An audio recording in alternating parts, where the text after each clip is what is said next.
Returnal, one of the most anticipated games of 2021, has been released exclusively for the PS5, and it's made a really big impact throughout the past few days of its release, and this is a game I really wanted to talk about on my channel. But here's the thing, I don't think this is going to be a game I'll be able to beat anytime soon. I played for over 16 hours and I haven't even come to the halfway point of the story yet. So please keep in mind, this is not a review for the game. This is going to be me giving my personal thoughts and impressions on the game, on what I think the game does right and what I personally think should have been improved. In terms of the story, Returnal involves a woman named Celine, who you play as throughout the entire game, who crash lands on a planet and has to fight waves of monsters in a third-person roguelike bullet hell shooter. From there, you're going to die and fail a lot throughout your runs, and this is completely normal, as it never expects you to finish it in one go. However, every time you die, you lose all the upgrades you gained, except for your melee and grapple mechanics. Those are permanent. The game really tests your skill, as you try to find the right weapon to use against enemies, and the right artifacts you can find to upgrade your skill. Until of course you die, you're going to lose all those artifacts. It's honestly something I admire most about this game.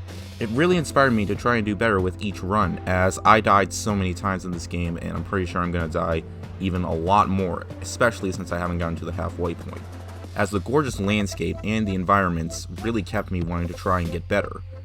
But here's the biggest problem, the one thing that is kind of preventing me from wanting to keep playing, even after dying over 50 times, okay?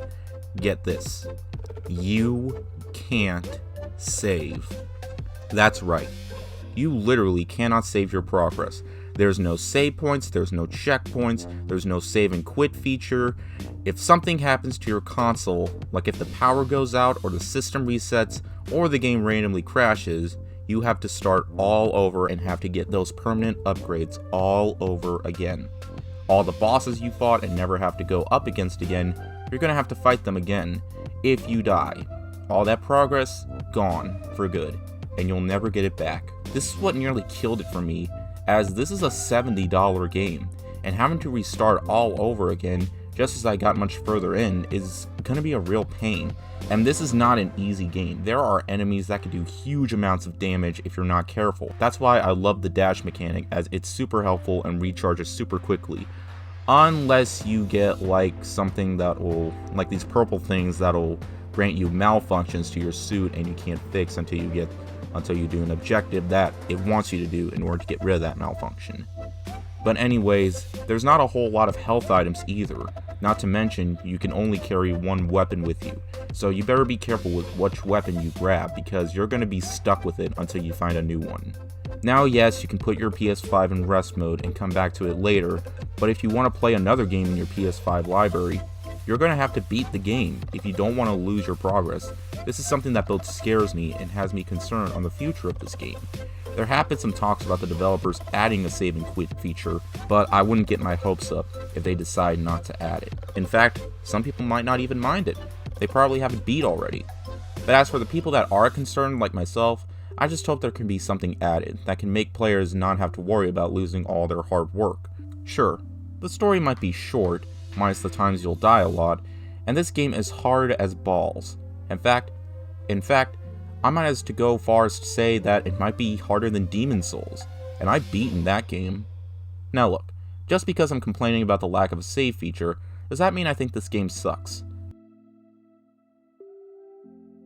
No, I don't.